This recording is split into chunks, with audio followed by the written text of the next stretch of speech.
Okay.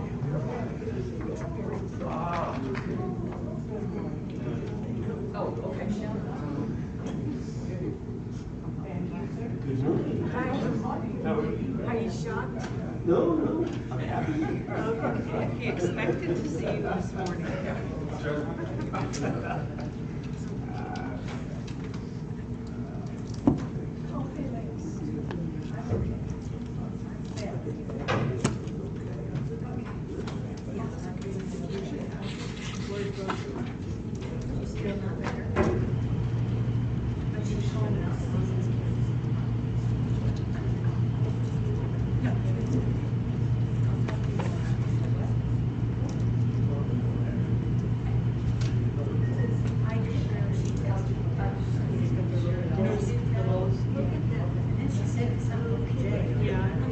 Somebody will bring her. You're the amazing. The real one. He just like her to be good.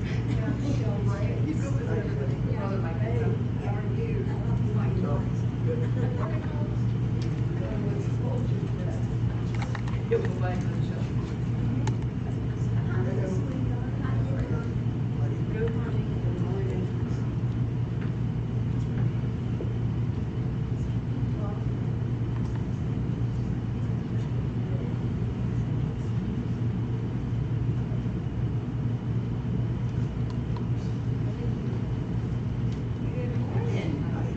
How are you?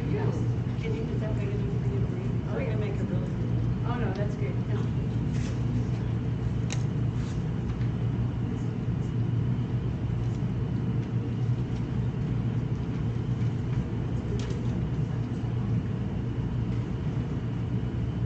Good morning, everyone.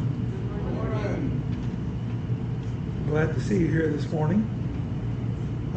Before we begin class, Charlie, would you start us off with a word of prayer? Yes. Eternal God in heaven, hallowed be thy great and matchless name. Dear Heavenly Father, we love you more than we love anything in this universe. We want you more than we want anything in this universe. We need you more than anything in this universe. We have you by way of Jesus. Jesus, we absolutely will not let go. Thank you that we're in the house of study this morning. Bless and be with Barry, be with Chris, be with each of us, dear Heavenly Father. We thank you. In the name of Jesus, we pray. Amen. Amen.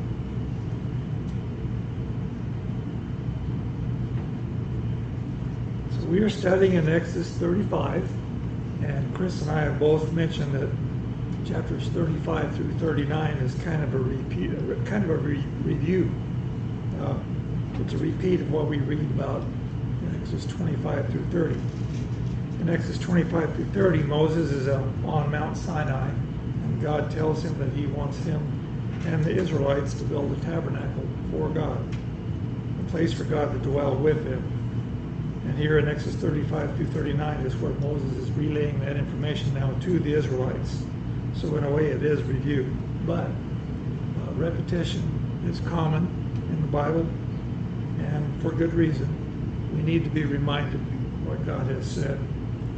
But there was something that I wanted to discuss in chapter 34, but we were kind of in the middle of some of these things, and I didn't want to cut off where some of these discussions we were having. So we kept on going, but now I want to backtrack a little bit, as I sometimes do, and talk about something a little bit further in chapter 34. In Genesis 12, God tells Abraham to leave his country, to leave his family, and go to a land that he would show him. And Abraham did as God said. He obeyed. And after that, God was with Abraham and his descendants. He was with Abraham, Isaac, Jacob, and Joseph. He told Abraham that his descendants would be slaves for 400 years, but he would bring them out. And of course he did. And God did amazing wonders, didn't he, to get them free.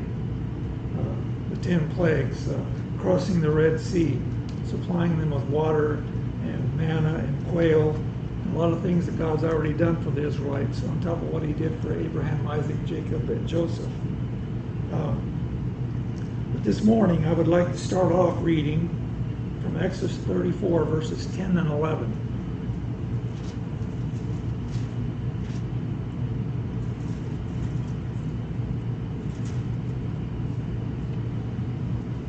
Exodus 34, verses 10 and 11. And Joetta, would you read those? And he said, Behold, I make a covenant. For all you people I will do marvels, such as have not been done in all the earth, nor in any nation. And all the people among whom you are shall see the work of the Lord. For it is an awesome thing that I will do with you. Observe what I command you this day. Behold, I am driving out from before you the Amorite and the Canaanite and the Hittite and the Perizzite and the Hivite and the Jebusite. I'm glad Bob didn't have to read that. Now we've talked about these verses some already, but there were some things here that I wanted to backtrack and talk a little bit more about. So here, now it hasn't been that long, has it, that the golden calf has happened. And Moses was very scared of what God might do. He had already said, I'm just going to wipe them out and start over with you, and Moses talked him out of it. And here, this is right after Moses has seen the glory of God. And Moses says, again, I need you to go with me. I need you to go with us on this journey. Even though we are a stiff-necked people, I need you. And here, this was God's response to that. Behold, I make a covenant. In other words, yes, we're going to move on. That's done and over with. But what I find interesting here, God telling Moses, before all your people, so before the Israelites, I will do marvels such as have not been done on all the earth nor any nation. I will do. He's not talking about marvels and things he's done in the past, not the things he did with the patriarchs, not the things he did in the land of Egypt. These are things he's going to do in the future. And all the people among whom you are shall see the work of the Lord, for it is an awesome thing that I will do with you. I will do with you. So again, we're talking about something in the future, but also from the last verse, last sentence there, that I will do it with you. It didn't say I will do it for you, I will do with you. So the Israelites, whatever God's going to be doing here, the Israelites are going to be involved, aren't they? I will do these things. I will do marvels. I will do awesome things with you in the future. So from this point on, it has nothing to do with the things he did in Egypt now, and what he's already done for them in the desert. And what is God referring to here in verse 10? I will do amazing things in the future. Specifically, do we remember what he's talking about? Carl? Well, we're going to find, as we get into our study, we're going to find out all of these miracles and wonders that he did, that they hadn't seen anything like that before. And he also, in these verses here, said he's going to drive all of these people out, but he told them he wasn't going to do it all at once. And then in 34 there, he warns them of all the things not to do. And as we get into our study, we're going to find out that's exactly what they did. So, many things that happened during this 40 years. We haven't got to the 140 years yet, but so many things that happened, there are wondrous works. Yes, They absolutely. haven't seen before. Yeah, we just talked about verse 10. I will do wondrous things. I will do an awesome thing with you. Next verse. What's verse 11 say? do what I say, and I am driving out from before you the inhabitants of the land of Canaan. Right? He lists all these nations. So he's going to do these awesome things, and it has to do with them coming over and taking over the land of Canaan. Yes. Go ahead, Carl. When the walls of Jericho coming down, that would be one of the awesome things that happen. Yeah, We haven't absolutely. done that yet, but they're just many, many things that we'll see that God does. Well, in a way, 35, I mentioned earlier, 35, chapters 35 through 39 as a review. Well, this morning we're going to have a little bit of a preview. We're going to talk about a few things that we're going to be talking about in the future. Not real soon in the future, but if you would, turn over to Exodus chapter 23.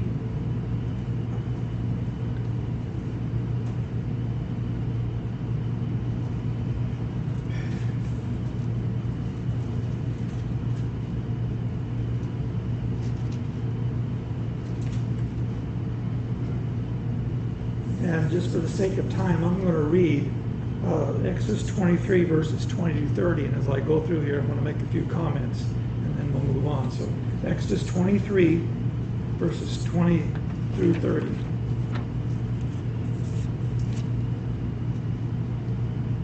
Behold, I send an angel before you to keep you in the way and to bring you into the place which I have prepared. Beware of him and obey his voice. Do not provoke him, for he will not pardon your transgressions, for my name is in him. But if you indeed obey his voice and do all that I speak, then I will be an enemy to your enemies, an adversary to your adversaries. For my angel will go before you and bring you into the Amorites and the Hittites and the Perizzites and the Canaanites and the Hivites and the Jebusites, and I will cut them off. You shall not bow down to their gods, nor serve them, nor do according to their works, but you shall utterly overthrow them and completely break down their sacred pillars. So you shall serve the Lord your God, and he will bless your bread and your water, and I will take away sickness from the midst of you. No one shall suffer miscarriage or be barren in your land. I will fulfill the number of your days. I will send my fear before you. I will cause confusion among all the people to whom you come, and I will make all your enemies turn their backs to you. And I will send hornets before you, which shall drive out the Hivite, the Canaanite, and the Hittite from before you. I will not drive them out from before you in 1 year, lest the land become desolate and the beasts of the field become too numerous for you. Little by little I will drive them out from before you until you have increased and you inherit the land. Okay, just quickly, because there's some other things I want to cover here. God promises to send an angel to guide them to the place which he has prepared. Verse 20. Verse 22, do all that I speak, and I will be an enemy to your enemies and an adversary to your adversaries.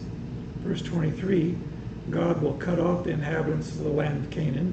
And verse 25, God will bless their bread and their water. They wouldn't have sickness. No one would suffer miscarriage or be barren. Verse 27, God would cause confusion on the Canaanites, and they will turn their backs to you. In other words, they would turn and run. In verses 28 through 30, God will drive out the nations, but not all at once. That way the land would still be in good shape when they got there to inherit that land. So when you take all that stuff, God promised a lot right there, didn't he? His angel would be there, guide them. God would be an enemy to their enemies. He would drive out the inhabitants. They would run from him. He promised them food, and they wouldn't have any sickness or miscarriage or be barren. Would you consider all these things marvelous and awesome things? Yeah, just right there. None of this really has to do with miracles. It's just things that God's going to be with them, help them do, right? There's other things we're going to talk about this morning, but just that there alone would be marvels and awesome things that God's going to do with them.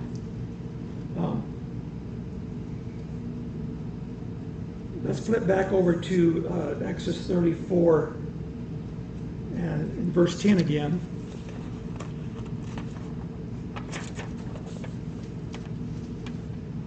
It reads, I will do marvels And it'd be an awesome thing that I'll do with you, but I did want to see it in the middle of the verse, and all the people among who you are shall see the work of the Lord.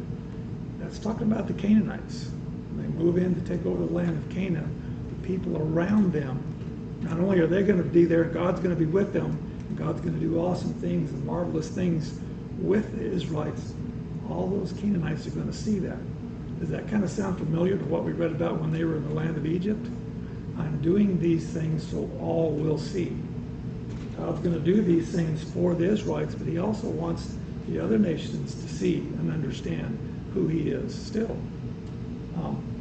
So, I said all that to get to here. Let's turn now to Numbers chapter 31.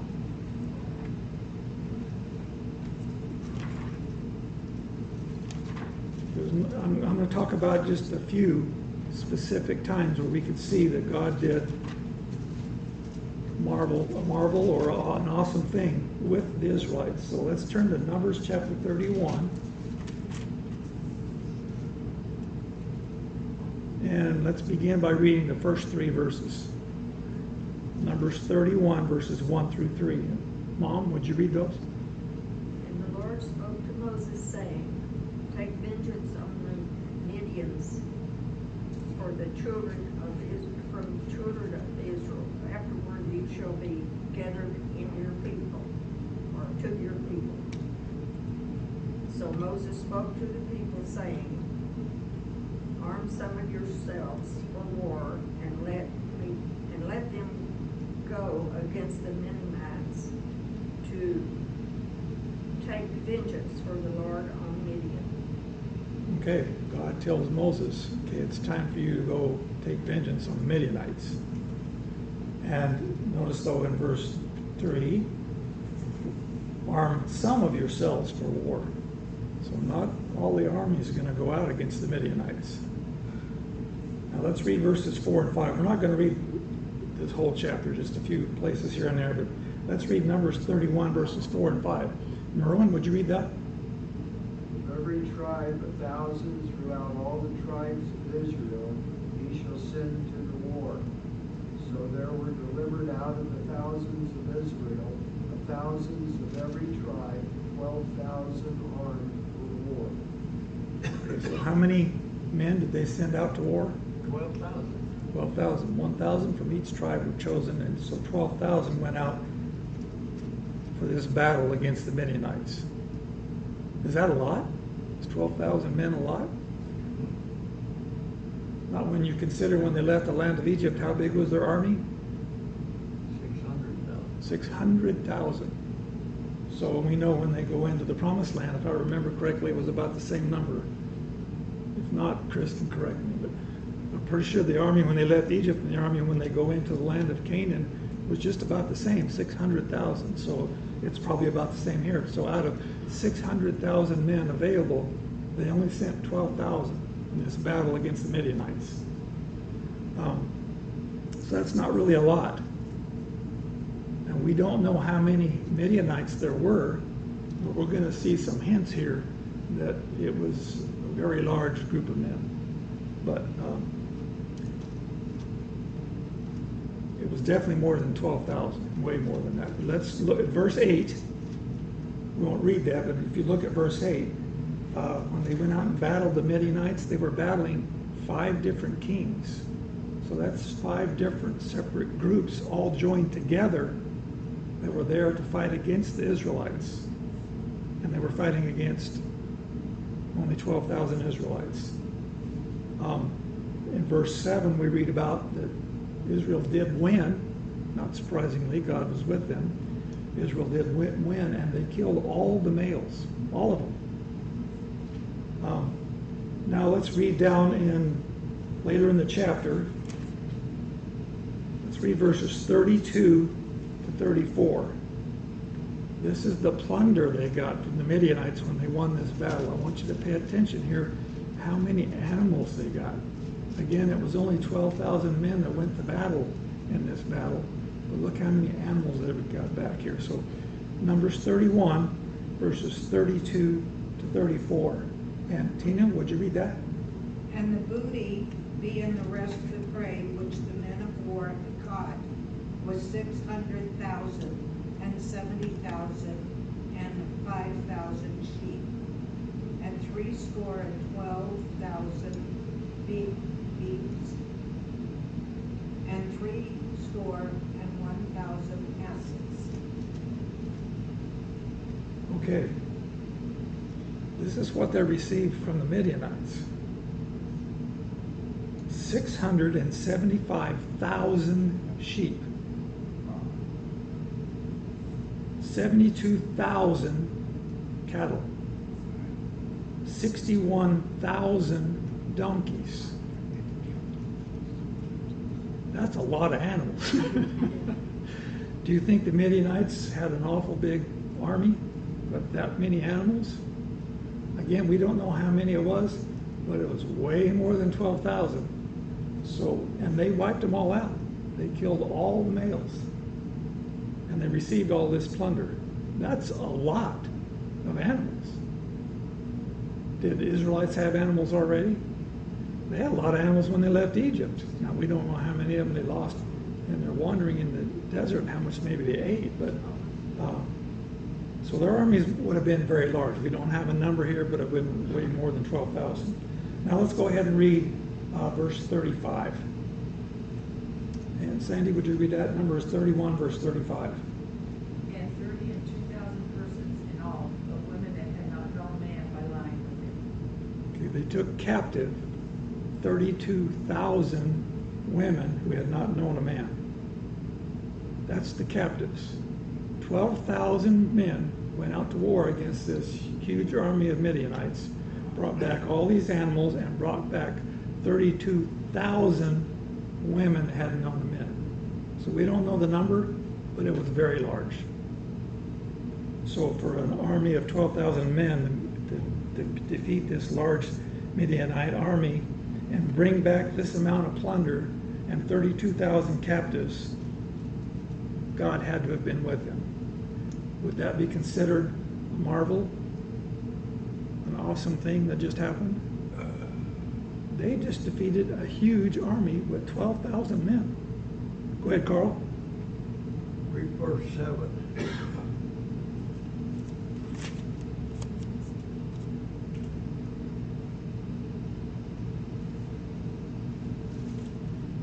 And they warred against the Midianites just as the Lord commanded Moses, and they killed all the males. They did a lot of damage before they got all of these captives. Yes. So that alone, to me, that's a marvel, isn't it? That's an awesome thing. Do you think God only sent 12,000 out there on purpose? Absolutely. God told Moses 1,000 from each tribe. Now, we're going to read more of that later when we get into Judges, aren't we? Gideon went out with only 300 men and defeated a large army. God did all these things on purpose. He sent only 12,000 against this huge army for a reason. Do you think this word's going to get out to the people in this around them that this little army defeated all these Midianites, took all these people captive, took all these animals? Yes. So that's an awful. Did somebody have a comment, Katie? Well, it's basically, I was going to say what you were saying. In future chapters, we're going to read how the other nations quaked when the Israelites came toward them. Yes, absolutely. If we stopped here, to me, this is a great story, and it's a marvel in itself. It's an awesome thing that God did with the Israelites. They had to do something, didn't they?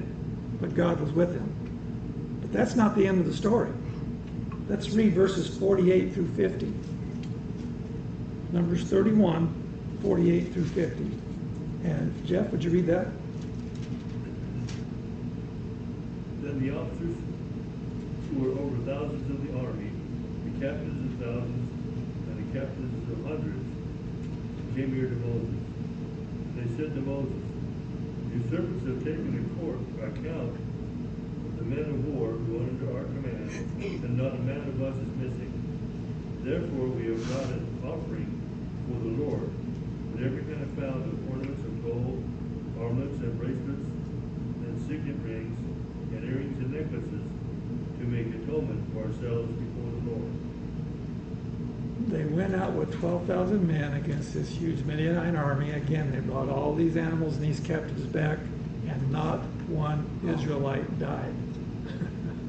It would be an amazing story without that. None of them died.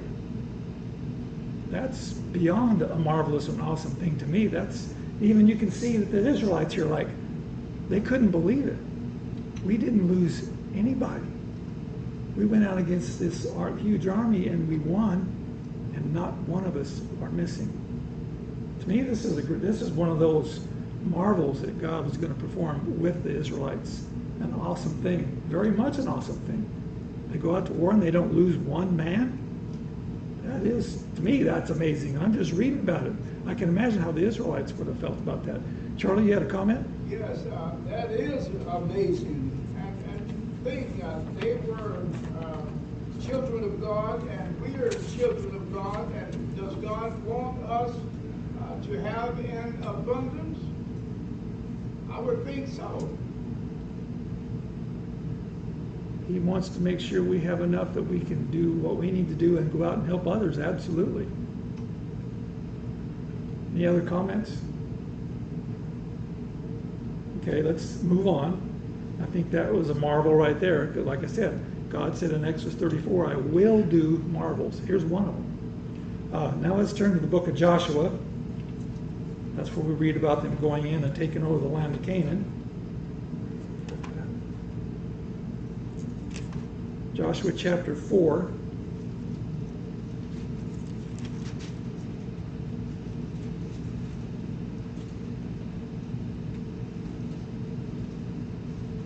Joshua 4 verses 20 to 24. And Thad, would you read those? And those 12 stones which they took out of Jordan did Joshua pitch in Gilgal. And he spake unto the children of Israel, saying, When the children shall ask their father in time to come, saying, What mean these stones? Then ye shall let your children know, saying, Israel came over this Jordan and on dry land. And for the Lord your God dried up the mark of Jordan. From there you till we were passed over. And the Lord your God did to the Red Sea, which he dried up from before us till we were gone over. How far? Through verse 24. Then all the people of the earth might know the hand of the Lord, that it is mighty, and might fear the Lord your God forever. Okay. They crossed the Jordan River. They are moving into the land of Canaan now. And you know, the Israelites, this was a big congregation, wasn't it? It was very large, 600,000 men in their army. They crossed the Jordan, and they crossed the Jordan on dry land. I didn't want to read the rest of the story, though, but they sent priests with the ark. And when the priests touched the water in the river Jordan, the water shut off. And they stood there in the middle of the Jordan River, which was now dry, and all the Israelites crossed the Jordan River on dry land, just like they crossed the Red Sea. And why did God do this? Verse 24. That all the people of the earth may know that the hand of the Lord, that he is mighty, that you may fear the Lord your God forever. He wanted them to know, I'm the God. Just like he wanted the people of Egypt and those around Egypt. Now he's wanting people to know who he is. Not just the Israelites, but they need to understand. So they crossed the Jordan River on dry. God just cut the river off. The priests go into the river Jordan and the water stops flowing, period. Is that not a marvel, an amazing thing that he did? Okay. Did it work? Did the people around Canaan find out this? Did that story get along? Let's read the next verse. Joshua chapter 5 and verse 1. And Bob, would you read that?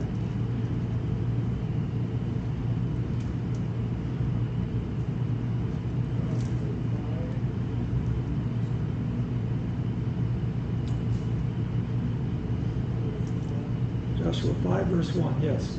And it came to pass when all the kings of the Amorites, which were on the side of Jordan westward, and all the kings of the Canaanites, which were by the sea, heard that the Lord had dried up the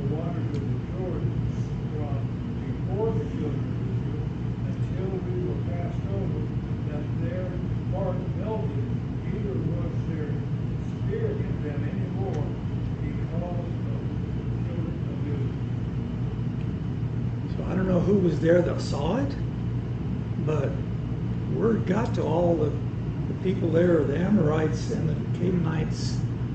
They crossed the Jordan River on dry land. God stopped the river. They heard about this and it affected them, didn't it? Were they scared? Should they be scared? Yes. What God wanted to happen is exactly what happened. He took care of the Israelites, and as he's doing so, people of the land there found that out and were scared. Let's flip now to the next chapter.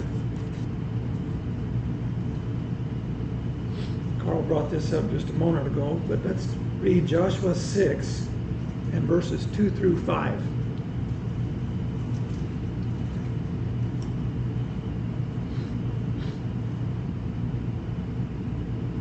And Katie, would you read that?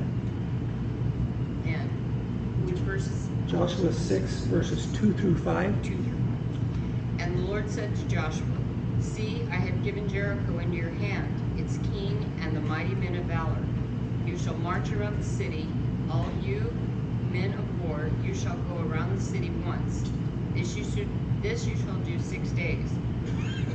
And 7 priests shall bear 7 trumpets of ram's horns before the ark. But the 7th day you shall march around the city 7 times, and the priests shall blow the trumpets.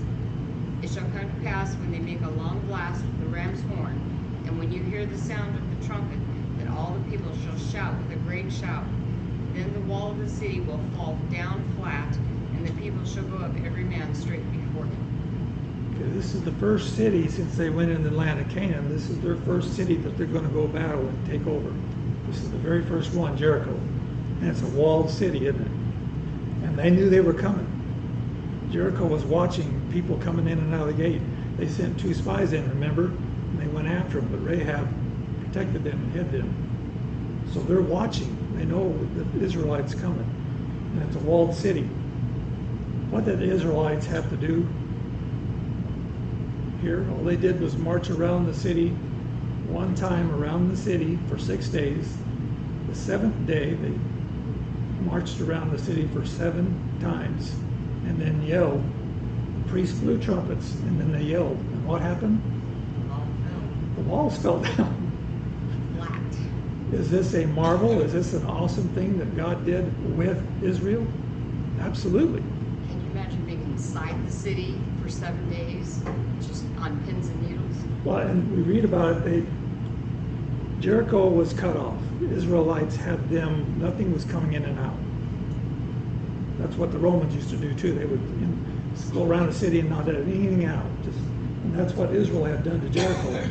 They knew what was happening, but they're ready. They're going to fight. So you're there in the city, and you're surrounded by Israelites, and you can see this massive army. You already heard that they crossed the Jordan River on dry land. This is not good. And you're ready to fight, and all the walls of your city just fall down. I don't think there would have been much fight left in the people of Jericho after that. What do you think? So again, this is another marvelous thing. We talked about he'd already done so many things for them before. These are things that God done after, on top of all that other stuff he did before just to get them out of Egypt. So they go to battle against the Midianites. They don't lose a man. They go up against their first city in the land of Canaan. What happens? The walls just fall down for them. They go in and take over the city. Well, again, yeah, this would be a marvelous thing, or an awesome thing that God did with the Israelites. We've also talked about the people of the city of Gibeon, which wasn't very far from Jericho, but they heard about the Israelites. Of course, all the people around there did. And they were deceitful and went to the Israelites acting like they had been to a land a long ways away, and they got Israel to make a treaty with them. Israel shows up, and well, they made a treaty. We made our promise, we can't destroy them. But the people around them, the Canaanites, didn't like what the Gibeonites did. It made them angry. They made a treaty with Israel. So they all go to the city of Gibeon, and they're going to attack the city of Gibeon for making a treaty with the Israelites, war against it. So they send a message to Joshua, the Gibeonites, we need help. The rest of the Canaanites are mad at us for what we did, and they're going to come in and wipe us out if you don't get here and help. Well, Joshua gets word, and the Israelites march all night to get to Gibeon. And they defeat those that were there to go to war against Gibeon. But let's read Joshua 10, verses 11.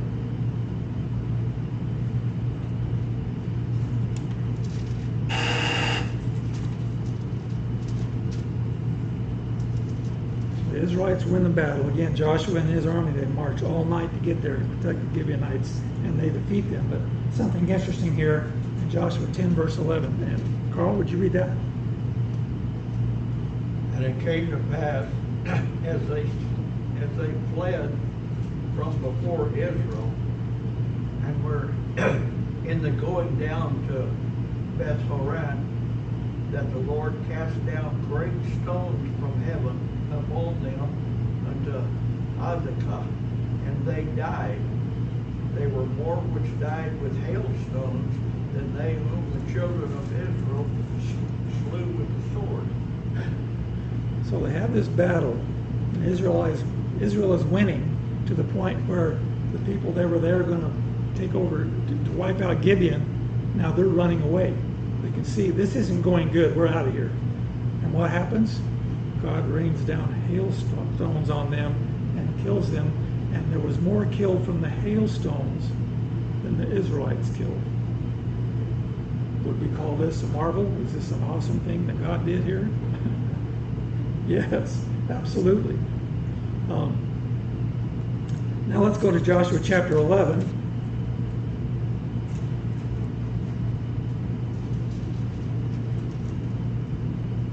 And let's read verses 4 and 5. In Joshua 11, now Joshua and his army, the Israelites, have taken over the south part of the land of Canaan. And they're heading down towards the north part of the land of Canaan. And we read here, Canaanites get together and say, they've already taken over part of Canaan. We need to fight. We need to get together as one big army and fight against these guys. That's what we're reading about here. So Joshua 11, verses 4 and 5. And Summer, would you read that? So they went out, they and all their armies with them, as many people as the sand that is on the seashore in multitude, with very many horses and chariots. And when all these kings met together, they came and camped together at the waters of Merom to fight against Israel. So is this a large army? How are they described? As the sand on the seashore. So this was a very, very large army there ready to fight against Israel. And we keep reading here. We won't take time to read it because we don't have much time left. But Israel beats them. This is a huge army as the sand on the seashore. And Israel beats this army. So that's an awesome thing or a marvel in itself. But let's look at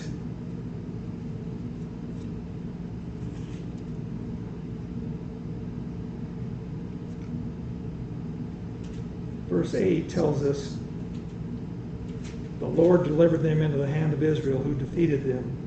And at the end, until they left none of them remaining. They wiped them out. So again, this is a marvel. This is something God did with them. So another battle. An army as the sand on the seashore. And Israel just wiped them out. Another marvel. Now, one more.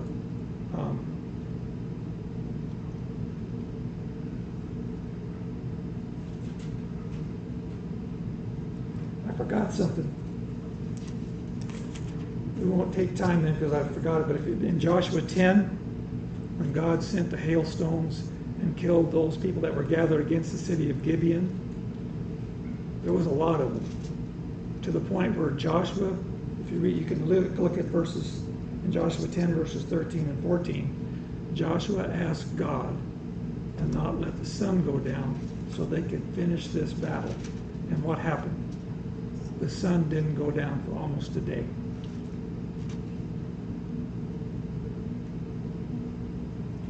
verse 13. So the sun stood still in the midst of heaven and did not hasten to go down for about a whole day. And there has been no day like it before ever after it, that the Lord indeed heeded the voice of man, for the Lord fought for Israel.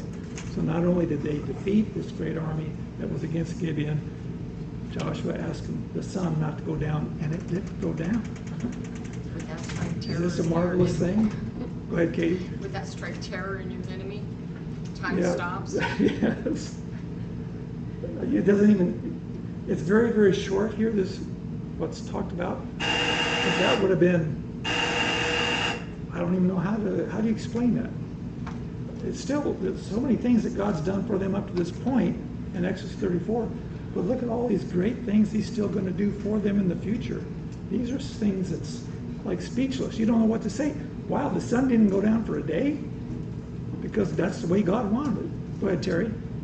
Notice that at the next one, it said that day has never been anything like that since then, before or after since then. Right, that was a one-time thing. Absolutely. That was, even to the Israelites, that would have been an awesome thing, right? He did with them. Okay, well, in Joshua 23:3 it says, "You have seen all that the Lord your God has done to all these nations because of you. The Lord has fought for you." That's Joshua talking. So Joshua and that army, they did not take credit for all this. They knew God was the one that did all this for them. So I just wanted to talk about this morning a little bit. I thought that was an amazing thing that God said, I'm going to do these amazing things still in the future. I've already done all this other stuff, but I got all this other stuff I'm going to do still in the future. And that's just a few of the things that God did for them. So thank you for your time and your attention this morning.